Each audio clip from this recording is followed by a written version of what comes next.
بسم اللہ الرحمن الرحیم۔ السلام علیکم خواتین و حضرات، آپ یوٹیوب چینل دیکھ رہے ہیں اور میں محمد بلال ہوں۔ امید ہے آپ سب خیریت سے ہوں گے، ٹھیک ٹھاک ہوں گے اور اللہ تعالیٰ آپ کو بہت ساری خوشیاں اور بہاریں عطا فرمائیں۔ خواتین و حضرات، ایک صحابی کا واقعہ میں نے کچھ دن پہلے آپ کو بتایا تھا ویڈیو میں اپنی، کہ حضرت عبداللہ رضی اللہ عنہ جو دن بھر روزہ رکھا کرتے تھے اور رات بھر تہجد پڑھتے تھے، ان کے والد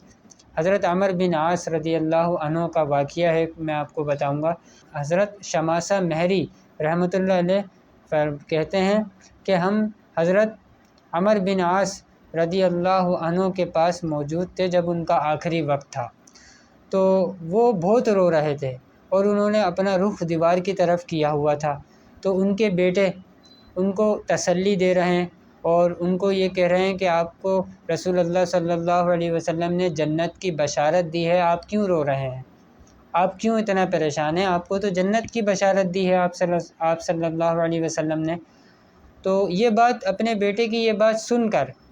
حضرت عمر بن عاص رضی اللہ عنہ نے دیوار کی طرف سے اپنے رخ کو بدلا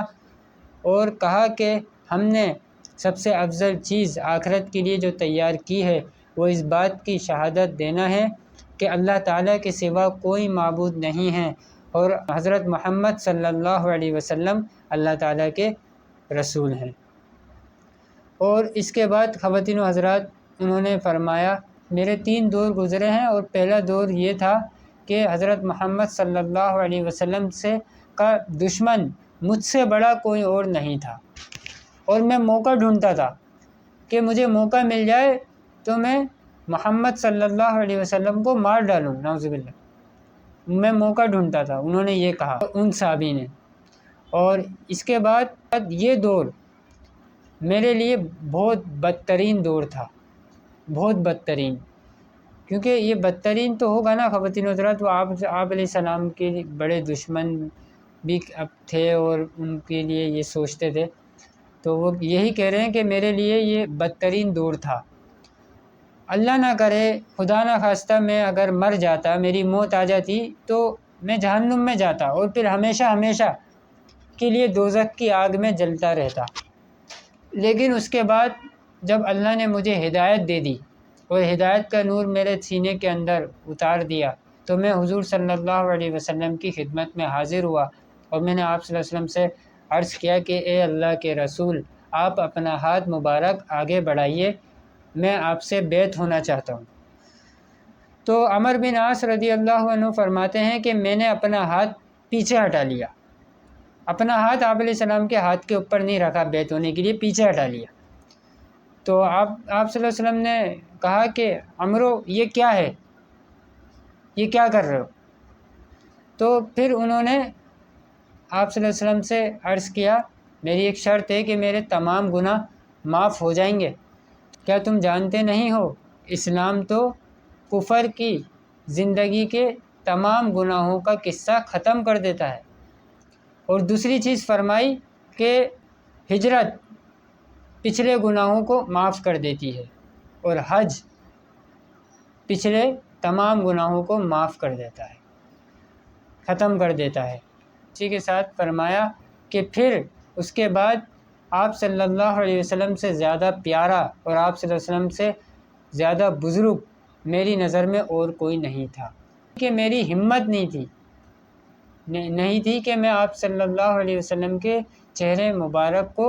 دیکھ سکوں پوری طرح نظر بھر کے،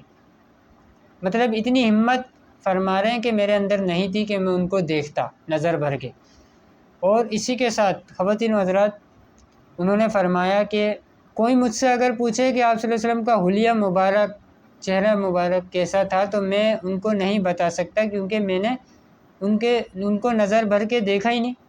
تو یہ میری زندگی کا دوسرا دور تھا۔ اور پھر اس کے بعد اور یہ بھی کہا اگر میں اس وقت مر جاتا تو میں سیدھا جنت میں داخل ہوتا، اللہ مجھے جنت میں داخل کر دیتے۔ لیکن پھر آپ صلی اللہ علیہ وسلم کی وفات کے بعد، پردہ فرما جانے کے بعد، تو اس کے بعد خواتین و حضرات مجھے کچھ چیزوں کا ذمہ دار بنا دیا گیا، تو میں اس حال میں کہ میں نے پتہ نہیں ذمہ داری کو پورا کیا یا کوئی کمی تو نہیں رہ گئی، خطا تو نہیں ہو گئی، تو وہ اس سے ڈرتے تھے۔ خواتین و حضرات، ایک انسان کو کے نام کے آگے لگایا جا رہا ہے رضی اللہ عنہ ورضوا عنہ، کہ اللہ کہہ رہے ہیں کہ ہم تم سے راضی ہیں۔ وہ شخص، وہ صحابی خواتین و حضرات اس بات سے ڈر رہے ہیں کہ جن چیزوں کا مجھے ذمہ دار بنایا گیا تھا، اس ذمہ داری کو میں پورا کر سکا ہوں یا نہیں۔ آپ یہ دیکھیں، صحابہ اتنی سی باتوں سے ڈرتے تھے کہ اللہ تو ناراض تو نہیں ہوگا، پتہ نہیں ہمیں جنت میں داخل کیا جائے گا یا نہیں کیا جائے گا۔ جن کو جنت کی بشارت دے دی وہ ڈر رہے۔ پھر اس کے بعد خواتین و حضرات انہوں نے پھر اپنے بیٹے سے فرمایا کہ جب میری وفات ہو جائے، یعنی جب میرا دم نکل جائے، روح نکل جائے، تو میرا جب جنازہ لے کے جانے لگو تو میرے جنازے کے ساتھ واویلا عورتیں نہیں لے کے جانا جو بین کرتی ہیں، یعنی جو بین کر کے روتی ہیں نا، ان عورتوں کو میرے جنازے کے ساتھ نہیں لے کے جانا۔ دوسری بات، زمانے جاہلیت میں جنازے کے ساتھ آگ جاتی تھی، میرے ساتھ آگ نہیں لے کے جانا، جو زمانے جاہلیت میں ہوا کرتی تھی۔ تو خواتین و حضرات، ان دو باتوں کو میں پہلے آپ کو بتاؤں کہ پہلی بات تو یہ کہ انہوں نے کیا کہا کہ عورتیں، بین کرنے والی عورتیں جو ہیں میرے ساتھ نہ جائیں، میرے جنازے میں نہ ہوں۔ تو اس سے کیا ہمیں معلوم ہوا کہ خواتین جنازے میں اس بین کر کے نہ رویا کریں۔ اس سے ہمیں یہ سیکھنے کو ملا کہ اس طریقے سے رونا اسلام میں جائز نہیں ہے۔ روئیں خاموشی کے ساتھ، اللہ صبر بھی جلدی دے دیں گے۔ اگر ہم اس طریقے سے بین کر کے روئیں گے تو پھر ان کو صبر بھی نہیں ملتا، تو ان کی زندگی گزارنا مشکل ہو جاتی ہے۔ پھر اس کے بعد انہوں نے کہا کہ جب مجھے دفنا دو اور اچھی طرح مٹی ڈال دو تو اتنی دیر تک میری قبر کے پاس بیٹھے رہنا جتنی دیر تک ایک اونٹ ذبح ہو جائے، اس کا گوشت بن جائے اور وہ گوشت سب کو تقسیم ہو جائے، جب تک میری قبر کے پاس بیٹھے رہنا، تاکہ مجھے یہ بات پتہ چل جائے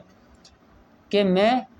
اللہ کے فرشتوں کے سامنے ہوں اور وہ فرشتے مجھ سے سوال کر رہے ہیں اور مجھے کیا جواب دینا ہے۔ تو اس لیے خواتین و حضرات، یہ صحابی کا قصہ یہاں تک ہے۔